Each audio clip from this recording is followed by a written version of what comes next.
The sky above Seoul had not been blue for 3 years. Thick black smoke covered everything. Fires burned day and night across the broken city. Buildings that once touched the clouds now lay in pieces on the ground. The streets were empty. The people were gone. Some had died. Others had run to hide underground like rats.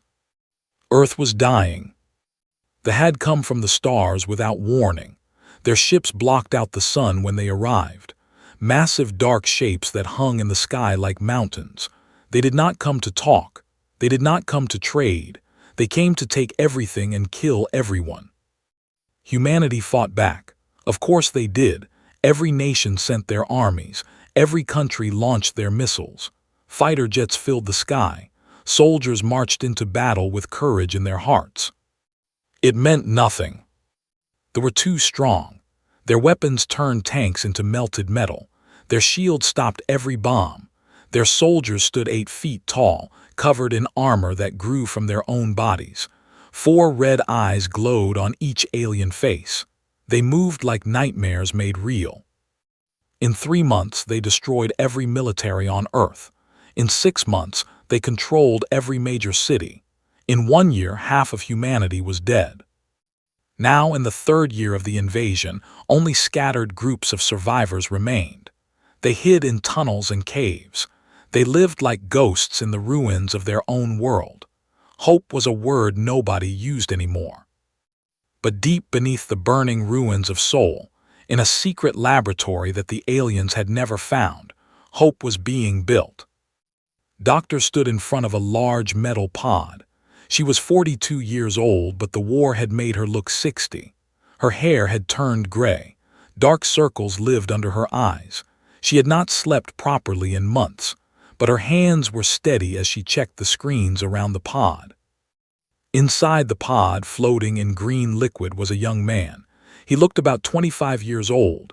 His body was lean and muscular. His face was handsome but somehow cold, like a statue carved from stone. Tubes connected to his arms and chest. Wires ran into his skull. His name was, but he was not born, he was made. Project Prometheus. That was what they called it, the last desperate plan of a dying species. If humanity could not defeat them with normal soldiers, they would create something better, something stronger, something that was not quite human anymore. Had led the project from the beginning. She had taken human DNA and changed it. She had replaced weak bones with metal alloys that could repair themselves. She had filled his veins with synthetic blood that carried oxygen 10 times better than the real thing. She had upgraded his brain with computer chips that let him think faster than any genius. Was a weapon, the ultimate weapon, humanity's last hope. "Is he ready?" asked a voice behind her. Turned to see General Minyu walking toward her. The old soldier was one of the few military leaders still alive. A scar ran down the left side of his face, a gift from a blade. He walked with a limp, but his eyes were still sharp. "The physical modifications are complete," said. "His body is stable, but we have never woken him before. I do not know what his mind will be like." "We are out of time," Minyu said. His voice was tired. "They are planning something big. Our scouts say they are building a machine in the Pacific Ocean, something that will drain the planet's core. When they finish, Earth will be a dead rock." "How long do we have?" 3 months, maybe less." Closed her eyes. 3 months to save a world. 3 months for one man to do what millions could not. "Wake him," Minyu ordered. Nodded slowly. She walked to the control panel and began pressing buttons. The green liquid inside the pod started to drain. The tubes and wires disconnected from his body one by one. The pod opened with a soft hiss. For a moment nothing happened. Lay still on the wet metal surface, not breathing, not moving. Felt fear grip her heart. Had something gone wrong? Had they failed before they even started? Then opened his eyes. They were dark brown, almost black, but there was something strange about them, something too sharp, too aware. Those eyes scanned the room in less than a second, taking in every detail, analyzing every possible threat. sat up slowly. Water dripped from his naked body. He looked at his own hands, turning them over, watching his fingers move. He was learning himself, understanding what he was. "Where am I?" His voice was calm, not confused or scared, just curious. "You are in a laboratory under Soul," said carefully. "My name is Doctor. I created you." Looked at her. His eyes seemed to look right through her, reading her thoughts, measuring her worth. "Created," he repeated. "I am not natural." "No, you are something new, something better." "Why?" Pointed to a large screen on the wall. She pressed a button and images appeared. Cities burning, people running and screaming. Soldiers marching through the streets, killing everything that moved. Ships in the sky raining fire on the ground below. "Earth is under attack," she explained. "An alien species called they are destroying our world. Our armies are gone. Our weapons do not work against them. You are our last chance." Watch the images without expression. Bodies piled in the streets, children crying over dead parents, soldiers being torn apart by alien claws. He took it all in, processing it, understanding it. "You want me to fight them," he said. It was not a question. "Yes, you were designed for war. Your body is stronger than any human. Your mind is faster than any computer. You can adapt to any situation, learn any skill, survive any wound. You are the perfect soldier." Was quiet for a long moment. Then he stood up from the pod. Even naked and wet, he moved with dangerous grace, like a predator waking from sleep. "Show me," he said. Minyu stepped forward with a tablet. He showed maps, battle reports, information about weapons and tactics, absorbed everything in minutes. Things that would take normal soldiers weeks to learn, he understood in moments. "The machine in the Pacific," said finally. "That is the priority." "We need to stop it," Minyu agreed. "But it is heavily guarded, thousands of soldiers, dozens of ships. We do not have the forces to attack it directly." "You do not need forces," said. "You need me." He walked to a window and looked up at the burning sky. Somewhere beyond that smoke, alien monsters were planning to kill his world. A world he had never seen, a species he had never met, but they were his people, his purpose. "I was created to save Earth," he said quietly, "and I will, but I will do more than save it. I will make them pay for every life they took. I will make them regret the day they found this planet." He turned back to Minyu. His eyes were cold, his voice was colder. "By the time I am finished, they will not just fear humanity. They will have nightmares about us." And so the weapon called took his first step toward war. The city was a graveyard. Once it had been beautiful, a busy port city where millions of people lived and worked. Ships came from all over the world to trade there. Families walked on the beaches. Children played in the parks. Now the ships were sunken wrecks in the harbor. The beaches were covered with ash and bones. The parks were burned black. Soldiers walked through the empty streets like they owned them, because they did. In the center of the city, a massive alien ship sat on the ground. It was shaped like a curved blade, dark metal covered with strange symbols that seemed to move when you looked at them. This was a command ship. They used it to control all their forces in the southern part of Korea. Around the ship, thousands of alien soldiers patrolled day and night. Energy shields protected the area. Weapons pointed at the sky, ready to shoot down anything that came close. They were not worried. No human force could threaten them here. They were wrong. Moved through the ruins like a shadow. He wore a simple black suit that had made for him. It was thin but strong, able to stop bullets and resist energy blasts. He carried no gun. He did not need one. For 3 days he had watched He learned their patrol patterns. He memorized their guard rotations. He studied how they communicated and how they reacted to threats. Every detail went into his enhanced brain, forming a perfect map of the enemy. Now it was time to hunt. The first patrol never saw him coming. Four soldiers walking down a dark alley, their four red eyes scanning for threats. They were 7 feet tall, covered in bone-like armor, carrying weapons that could melt steel. Dropped from a broken building and landed among them without a sound. His hand shot out and grabbed the first soldier's head. With one twist, he broke its neck. Before the body hit the ground, he was already moving.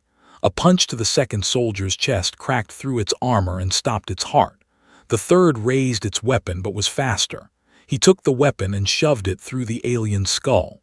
The fourth turned to run. It did not get far. Caught it, slammed it against a wall, and looked into its 4 glowing eyes. "Tell me about the command ship," he said calmly. "How many guards inside? Where is the power core?" The alien hissed something in its own language. A curse, probably. It did not want to talk.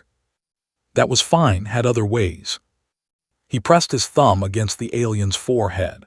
His enhanced brain could connect with computer systems, and soldiers had chips in their heads for communication. It was not pleasant for the alien. It screamed in pain as pulled information directly from its mind. Guard positions, security codes, weapon systems, shield frequencies, everything he needed. When he was done, let the body drop. "Thank you," he said to the dead alien. Then he moved toward the command ship. The next hour was a symphony of death. Hit the fast and hard. He did not fight like a human soldier. He did not use cover or tactics. He was a force of nature, moving from target to target without stopping. Every movement was perfect. Every strike was lethal. Alien soldiers fired at him. Their weapons burned the air around him, but was too fast. He dodged and weaved through the energy blasts like he could see them before they were fired. His enhanced eyes could actually track the weapons powering up, giving him precious milliseconds to move. When he reached the shield generator, he did not bother looking for a way around it. He simply ran at full speed and jumped. His enhanced legs launched him 30 feet into the air, over the shield, landing in the middle of a group of very surprised aliens. They died surprised. Inside the command ship was even more dangerous. The corridors were narrow and filled with soldiers, but narrow spaces meant they could not use their numbers against him. They had to come at him 1 or 2 at a time. Big mistake. Took a blade from a fallen soldier and used it like an artist uses a brush. Every swing opened an alien throat. Every thrust found a gap in armor. Purple blood sprayed the walls as he carved his way toward the power core. An alarm screamed through the ship. Reinforcements were coming. Hundreds of soldiers rushing from all directions to stop this impossible threat. Reached the power core room and smiled. The core was a spinning ball of blue energy held in place by metal rings. It powered the entire ship. Weapons, shields, engines, everything. He could hear the soldiers getting closer. Heavy footsteps, angry voices in alien languages. They would reach him in seconds. Pulled out a small device that had given him. A bomb, but not a normal one. It was designed to overload energy systems and make them explode. He placed it on the core and set the timer for 30 seconds. Then he turned and ran. The soldiers poured into the corridor, blocking his escape. Dozens of them, maybe 100, their weapons charged and pointed at him. Did not slow down. He crashed into them like a wave hitting rocks. Bodies flew. Bones broke. He punched through aliens like they were made of paper, leaving a trail of death behind him. 20 seconds. He burst through a wall into the open air. More soldiers outside, firing at him from every direction. A blast hit his shoulder and burned through his suit. Pain flared, but he ignored it. His body was already healing, synthetic blood sealing the wound. 10 seconds. He ran for the edge of the landing zone. Soldiers chased him, screaming for blood. Energy blasts came so close he could feel the heat. 5 seconds. Jumped. He flew through the air just as the command ship exploded behind him. The power core overload was magnificent. Blue fire erupted from the ship, turning it into a ball of light. The explosion spread outward, catching soldiers, vehicles, everything. The shockwave hit in midair and sent him tumbling. He hit the ground hard and rolled. Pain shot through his body, but he forced himself to stand and look back. The command ship was gone. In its place was a crater of burning metal and alien bodies. The shields were down. The weapons were destroyed. Thousands of soldiers were dead.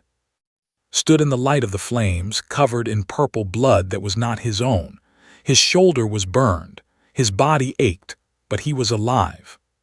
He walked to a piece of wreckage that was still sparking with power. Communication equipment, still working barely. He picked it up and found the command frequency. Then he spoke. "Listen carefully," he said, his voice cold and calm. "My name is I am human. Tonight I destroyed your command ship and killed your soldiers. This is just the beginning. Every day I will come for you. Every night I will hunt you. You came to Earth to conquer us, but you made a mistake. You woke something you cannot stop." He paused, looking at the burning ruins around him. "Tell your masters, tell your fleet commanders, tell everyone in your empire. The hunt has begun, and I will not stop until every single one of you is dead or running back to whatever dark hole you crawled out of." He dropped the communicator and walked away into the darkness. Behind him, the fires burned. Above him, the sky was still black with smoke. But somewhere, in hidden bunkers and secret tunnels, surviving humans saw the explosion light up the night. And for the first time in 3 years, they felt something they had almost forgotten. Hope. The message spread across the stars like fire through dry grass. On 1,000 worlds in 1,000 languages, beings whispered about what had happened on a small blue planet called Earth. A command ship destroyed. Thousands of elite soldiers killed, all by a single creature. The Dominion had ruled this part of the galaxy for 10,000 years. They had conquered species that could live in the hearts of stars. They had crushed civilizations that had existed before they were even born. No one resisted them. No one could. Until now. In the dark halls of the High Council, ancient creatures debated what to do. They had never faced anything like this before. Their armies were unstoppable. Their technology was perfect. How could one being from a primitive world cause so much damage? "Send more ships," said one council member. "Burn the planet to ash. End this before it spreads." "No," said another. "If we destroy the planet, other species will think we are afraid. We must capture this creature, study it, show everyone that even humanity's greatest weapon can be broken." The debate went on for days. In the end, they agreed on one thing. They would send the Harvester. Meanwhile, on Earth continued his war. Every week he struck somewhere new. A supply convoy in Japan, a weapons factory in China, a prison camp in Russia where humans were kept as slaves. Each attack was faster and deadlier than the last. Each attack left the weaker. He did not fight alone anymore. After humans started coming out of hiding, they were scared and broken, but they wanted to help. They wanted to fight back. General Minyu organized them into a resistance army, small groups of fighters who gathered information and supported its missions. One of these fighters was a young woman named. She was 23 years old, small and thin, with short black hair and eyes that had seen too much death. Before the invasion, she had been a university student studying music. She had dreamed of becoming a singer. They took that dream when they killed her entire family. Now she dreamed only of revenge. Was not a soldier. She could not fight like or shoot like the trained resistance members, but she was smart. She knew how to hide. She knew how to watch without being seen, and she knew the ruins of Korean cities better than anyone. She became scout. She went ahead of him, finding enemy positions, counting soldiers, mapping escape routes. She was his eyes in places he could not go. At first did not want her help. "You will slow me down," he said. "You will get killed." Looked at him without fear. I have nothing left to lose. My family is dead. My friends are dead. If I die fighting these monsters, at least I die doing something useful. Studied her for a long moment. Then he nodded. Stay behind me. Do exactly what I say. If I tell you to run, you run. Deal, said. They made a strange team. Was cold and quiet, a machine of war wrapped in human skin. Was warm and stubborn, a spark of humanity that refused to go out. She talked to him during missions, asking questions he did not want to answer. She made jokes that he did not laugh at.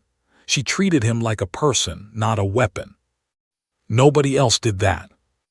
Doctor watched them through monitors in the underground base. She saw something changing in small things. The way he waited for instead of leaving her behind. The way he positioned himself to protect her during firefights. The way he sometimes almost smiled at her jokes. He was supposed to be a machine, cold, perfect, without weakness, but he was developing something dangerous. He was developing humanity. This worried, not because she did not want to be human, but because she knew what humanity meant in war. It meant pain. It meant doubt. It meant breaking. She tried to talk to him about it after a mission. You are pushing yourself too hard, she said. Even your body has limits, and your mind is not designed to carry so much weight. Looked at her with eyes that seemed older than his months of existence. What weight? I see you, said softly. After each mission, the way you stand in the dark looking at nothing, the way you freeze sometimes when you see dead children in the ruins. You were made to fight, but fighting leaves scars, even on you. I do not have time for scars, said. The machine in the Pacific is almost finished. When it activates, Earth dies. I have to stop it before that happens. And after, what happens to you after the war ends? Was quiet for a long time. Then he said something that broke his heart. I was not created to think about after. I was created to fight. The day came when could wait no longer. The machine in the Pacific was nearly complete. Scouts reported massive energy readings. Something terrible was about to happen. Planned his attack. He would go in alone as always. Hit fast, destroy the machine, and get out before reinforcements arrived. Simple. But when he reached the coast and looked out at the ocean, he saw something that changed everything. A new ship was descending from the sky. It was not like the other vessels. This one was black as death, shaped like a twisted claw. Symbols of blood and fire covered its hull. It moved through the air slowly, deliberately, like a predator that knew its prey could not escape. Came up beside him. What is that? Felt something he had never felt before. A cold sensation in his chest, a warning from deep in his enhanced brain. That is the Harvester, he said. The what? This greatest weapon, a creature as old as their empire. It has destroyed worlds, ended entire species. The High Council only sends it when they want something completely erased from existence. Swallowed hard, and they sent it here for you. For me, for all of us. Watched the black ship land near the machine in the ocean. This changes things. What do we do? Was quiet. He thought about the resistance, about and Minyu, about and all the humans who had started to believe they could win. We prepare, he said finally. The Harvester will come for me. It is programmed to eliminate threats, and I am the biggest threat on this planet. He turned away from the ocean and started walking back toward the base. Followed. Are you scared? She asked quietly. Considered the question. Fear was an emotion he was designed to suppress. It served no purpose in combat. It only made soldiers weak. But when he thought about that black ship, about the ancient creature inside it, he felt the cold sensation again. I do not know, he admitted. I think maybe I should be. For the first time since his awakening, faced an enemy he was not sure he could beat. And the whole galaxy was watching to see what would happen. The ruins of Pyongyang burned under an orange sky. Smoke rose from 1,000 fires. Buildings that had stood for centuries were now broken skeletons of concrete and steel. The streets were empty except for the dead. Human bodies and corpses lay together in the ash, united in death. Stood in the center of a wide plaza. He had chosen this place carefully. Open ground, no civilians to protect, no buildings to collapse on friendly forces. This was where he would make his stand. Behind him, the resistance was retreating, had argued for hours, begging him to let her stay. Commander, the leader of the human fighters, had offered to bring his best soldiers, even had tried to convince him that he needed backup. Refused them all. "This is my fight," he said. "The harvester came for me. If you stay, you will die, all of you, and humanity cannot afford to lose anyone else." Had tears in her eyes. "You cannot beat it alone, you said it yourself. It has destroyed worlds." "Maybe," admitted, "but I have something it does not." "What?" Looked at her with something almost like warmth, a reason to win. Now he waited alone as the black ship descended from the sky. It landed on the far side of the plaza, crushing buildings beneath its massive weight. Steam hissed from its hull. Strange symbols glowed with red light. A door opened in the side of the ship. The harvester emerged. It was not what expected. He had imagined something huge, something monstrous. Instead, the creature that walked out was almost beautiful, tall and thin, with silver skin that reflected the fires around it. 4 eyes like all, but these glowed with ancient intelligence. It wore no armor, needed no weapons. Its body itself was the weapon. The harvester stopped 50 meters away and looked at. When it spoke, its voice was like silk wrapped around a blade. "So you are the one who has caused so much trouble," it said. "The little human weapon. I must admit, I expected something more impressive." "Sorry to disappoint you," said. The harvester laughed. It was not a pleasant sound. "Confidence, I like that. Most beings I hunt are already crying for mercy by now. You are different. You have never hunted a human before. No, your species was not considered worth my attention. A mistake, it seems, but one I will correct today." The harvester began to walk forward. Its movements were smooth, unnatural, like something pretending to be alive. "I have studied you," it continued. "Watched recordings of your attacks. You are fast, strong, adaptive, impressive for such a young creation, but you are still a copy, a cheap imitation of biological perfection." Did not respond. He was watching, analyzing, looking for weaknesses. "I, on the other hand, am the result of 10,000 years of evolution," the harvester said. "I have been enhanced and improved across. Every battle I fight makes me stronger. Every enemy I kill teaches me something new. I have ended God's little weapon. What hope do you have?" "I guess we will find out," said. Then he attacked. He moved faster than he had ever moved before. His enhanced legs pushed him across the plaza in a blur. His fist aimed for the harvester's chest, carrying enough force to punch through steel. The harvester caught his fist with one hand. His eyes widened. No one had ever stopped him before, not like this. The harvester was faster than him, stronger than him. "Disappointing," the harvester said. It threw like he weighed nothing. He flew through the air and crashed through a concrete wall. Pain exploded through his body. He stood up and charged again. This time he tried a different approach. He attacked from multiple angles, using every combat technique programmed into his brain. Punches, kicks, throws, locks. He moved like water flowing from one attack to the next. The harvester blocked everything. Then it counterattacked. The creature's fist hit his chest and broke 3 ribs. A kick shattered his left arm. Silver fingers wrapped around his throat and lifted him off the ground. "You fight well," the harvester admitted. "For a child, but fighting is not enough. Victory requires experience, wisdom, patience. You have none of these things." It threw him again, crashed through another building and lay in the rubble, coughing blood. His body was already trying to heal, synthetic bones slowly clicking back into place, damaged tissue regenerating, But it was not fast enough. The harvester was walking toward him, taking its time, enjoying the hunt. "I have killed beings that burned with the fire of stars," it said. "I have ended creatures made of pure thought. I have hunted gods across galaxies and brought back their skulls as trophies. What are you compared to them? Nothing. A spark, a whisper, a tiny flame that I will snuff out." Pushed himself up on one knee. His left arm was still broken, hanging useless at his side. Blood dripped from his mouth. Every breath was agony.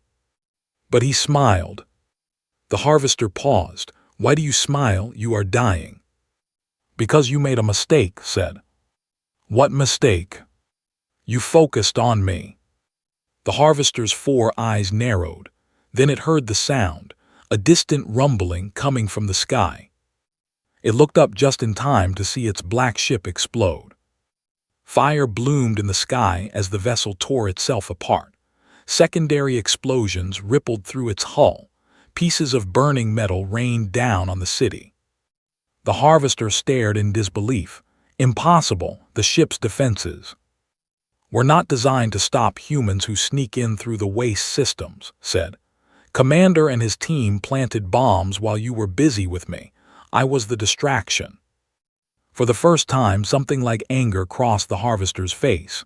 "You sacrificed yourself to destroy my ship. Fool, ships can be replaced." "Not just your ship," said. He pointed to the horizon. The harvester turned and saw another explosion far in the distance.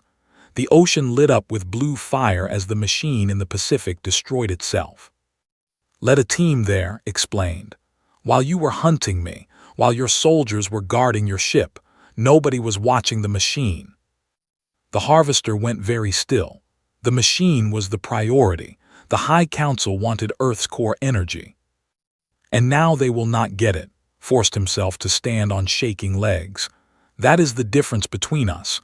You think about yourself, your reputation, your kills. We think about our people, our world. We are willing to die so that others can live." The harvester's face twisted with rage. "You think you have won. You have won nothing. I am still here. You are broken. Your resistance is scattered. Even without the machine, we will conquer this planet." "Maybe," said, "but not today and not by you." He reached behind his back with his good hand and pulled out a small device. The harvester recognized it instantly. A bomb, the same kind that had destroyed its ship. "You will kill yourself," the harvester hissed. "I was created to save humanity," said, "whatever it takes." He pressed the button. But he did not throw it. He ran at the harvester instead, tackling the ancient creature. The bomb pressed between their bodies. 3 seconds.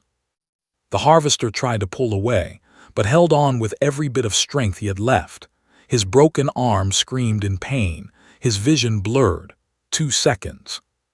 At the last moment, shifted his grip and shoved the bomb directly into the harvester's chest, into a gap in its silver skin that he had noticed during their fight, a weakness he had been waiting to exploit. 1 second. He threw himself backward as the bomb exploded. The blast threw him across the plaza. He hit the ground and rolled, fire washing over him. His suit was burning. His skin was burning. Everything was pain and light and screaming. When the smoke cleared, lay in a crater barely alive. His body was ruined. Burns covered every inch of him. His enhanced healing was working overtime, but it would take days to recover, maybe longer. But he turned his head and looked at where the harvester had stood. The ancient creature was on its knees. A hole had been torn through its chest. Silver blood poured onto the ground. Its 4 eyes flickered with dying light. "Impossible," it whispered. "I am 10,000 years old. I have killed gods. I cannot be." "You were killed by a human," said. "Remember that. Wherever your kind goes after death, remember that a human ended you." The harvester's eyes went dark. It fell forward and did not move again. Lay back and stared at the burning sky. In the distance, he could hear human voices, maybe coming to find him. He closed his eyes and let the darkness take him. The harvester was dead. The machine was destroyed. Earth had survived another day. And across the galaxy, the Dominion learned what humanity was capable of. 2 years had passed since the Harvester died in Pyongyang. Earth was free. The forces had retreated within months of the Harvester's death. They pulled back their ships, abandoned their bases, and left behind only ruins and corpses. For the first time in 5 years, humans looked up at a sky without alien vessels blocking the sun. But knew it was not over. They had not been defeated. They had only pulled back to protect their empire. Their High Council was still alive. Their fleet still controlled 1,000 worlds. They would return eventually, stronger and angrier than before. Unless humanity struck first. It took a year to repair the captured technology. Human scientists worked day and night, learning alien systems, adapting them for human use. They built new ships using engines. They created new weapons based on alien designs. They trained soldiers in zero-gravity combat. And at the center of it all was. He had nearly died after the battle with the Harvester. His body had taken weeks to heal, had been forced to rebuild half his internal systems. She had expected him to be weaker after such damage. She was wrong. Came back stronger. His body had learned from the Harvester, adapted to its challenges. His healing was faster now. His strength was greater. He had fought something beyond his abilities and survived. That survival had made him more dangerous than ever. Now he stood on the bridge of the Freedom's Dawn, humanity's first interstellar warship. It was built from the wreckage of vessels, powered by stolen technology, crewed by human soldiers who had dreamed of reaching the stars their whole lives. Through the viewport, distant suns burned like diamonds against black velvet. They had left Earth's solar system 3 months ago. Ahead of them lay space. "First target approaching," said Navigator, a young man with nervous eyes and steady hands. "The system, 3 inhabited planets, major supply depot for this sector." "Defenses?" asked. "Standard orbital platforms, about 50 patrol ships, nothing we cannot handle." Nodded. "Begin the approach. Signal the fleet to take formation." Behind the Freedom's Dawn, 20 more human ships moved into attack position. They were smaller than the flagship, but each one carried weapons that could crack a planet's crust. Humanity had learned from They had learned that the galaxy was a dangerous place, full of creatures that saw weakness as an invitation to kill. Humanity would never be weak again. Walked onto the bridge. She wore a military uniform now, her short hair slightly longer than before. A scar ran across her left cheek, a gift from a blade during the final battles on Earth. She had refused to have it removed. She said it reminded her of what she was fighting for. "The crews are ready," she reported. "Weapons charged, boarding parties standing by." "Good," said. He did not look at her but noticed the tension in his shoulders, the tightness in his jaw. She had learned to read him over the years. Behind the cold warrior exterior, something was weighing on him. "Are you okay?" she asked quietly. "Fine." "You are a terrible liar." Was silent for a moment. Then he said, "Every world we take, every base we destroy, more aliens die. Thousands, tens of thousands. I was created to kill. I am very good at it. But sometimes I wonder if this is all I will ever be." Moved to stand beside him. "You saved our world. You gave us a chance to survive. That is not nothing. But when does it end? They are vast. Their empire spans half the galaxy. Even if we fight for 100 years, we might never destroy them completely." "Maybe we do not have to destroy them," said. "Maybe we just have to make them afraid. So afraid that they never threaten us again." Considered this. On the screen, the system grew larger. He could see the planets now. 3 worlds filled with billions of beings who served the fear, he repeated. "Yes, perhaps that is enough." The battle was short and brutal. Human ships tore through the defenses like wolves through sheep. Orbital platforms exploded into debris. Patrol vessels tried to flee and were hunted down one by one. Within hours, humanity controlled the system, but did not stop at military targets. He landed on the largest planet with a team of soldiers. They marched through the streets of an alien city, passing buildings that stretched to the sky and creatures that ran screaming at the sight of humans. Found the planetary governor in his palace, a fat with golden decorations on his armor. The governor fell to his knees, begging for mercy. "Please," he whimpered, "I was only following orders. The High Council commanded us to attack Earth. I did not want to." "I do not care what you wanted," said. "I care about what you did. Your ships killed millions of my people. Your soldiers enslaved survivors and worked them to death. Your scientists experimented on human children to understand our biology." The governor's 4 eyes filled with terror.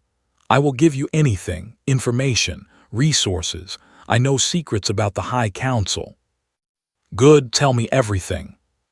The governor talked for hours. He revealed the locations of bases, the movements of their fleets, the weaknesses in their supply lines. He told about other species in the galaxy, races that they had conquered and enslaved, races that might rise up if they saw the Dominion falling. When the governor finished, stood. "Thank you," he said. "You have been very helpful." Hope flickered in the governor's eyes. "Then you will spare me." "No." Looked away as carried out the execution. She did not approve of killing prisoners, but she understood why it was necessary. The galaxy needed to know that attacking humanity had consequences, permanent consequences.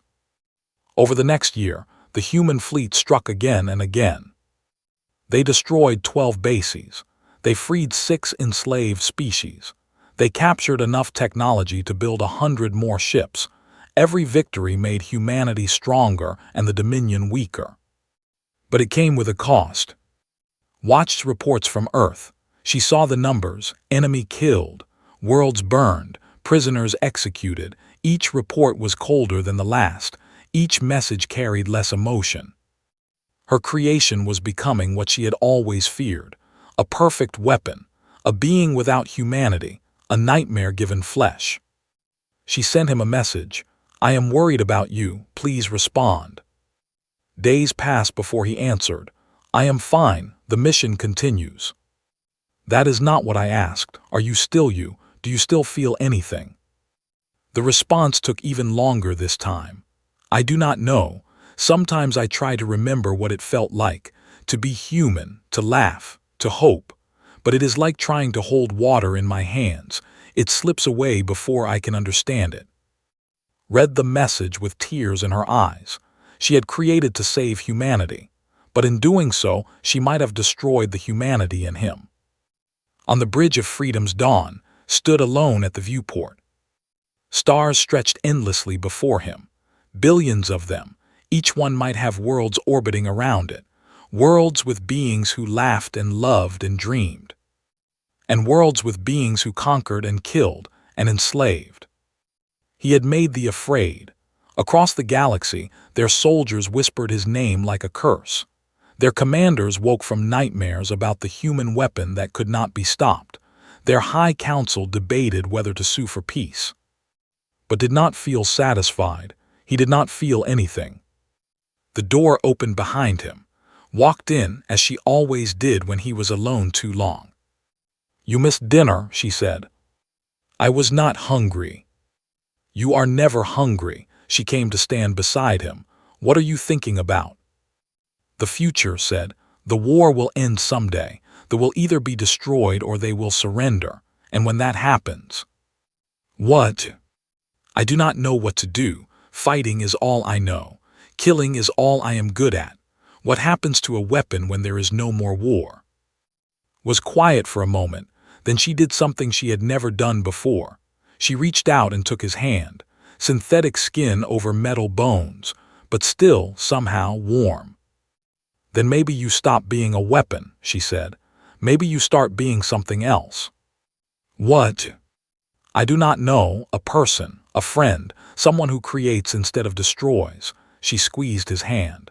You were made to fight, but you are more than your creation. You can choose what you want to be. Looked at her, at this small human woman who had followed him across the stars, who had seen him at his worst and stayed anyway, who treated him like a person when everyone else saw only a weapon. I do not know how to be anything else, he admitted. Then learn, said simply. You are the fastest learner in the galaxy. If you can master every weapon and every fighting style in weeks, you can learn how to be human. For the first time in months, felt something, a small warmth in his chest, a crack in the ice that had frozen around his heart. It will be difficult, he said. Everything worth doing is difficult. Looked back at the stars. Somewhere out there they were preparing their next move. Somewhere out there, enslaved species were waiting to be freed. Somewhere out there, the war continued. But for the first time since his creation, thought about something beyond the war. He thought about after, about who he might become when the fighting finally stopped. Will you help me? He asked quietly. Smiled. I have been trying to help you since the day we met. I am not going to stop now. She did not let go of his hand. The stars burned cold and distant. The galaxy waited in fear. And on the bridge of a human warship, a weapon created for destruction took the first small step toward becoming something more. Humanity had reached the stars. They had made their enemies tremble. They had proven that a small, stubborn species from an insignificant planet could challenge the mightiest empire in the galaxy. But perhaps their greatest achievement was not the victories they won or the enemies they defeated. Perhaps it was teaching a weapon how to become a man. The universe would never be the same. And the nightmare called was only just beginning to dream.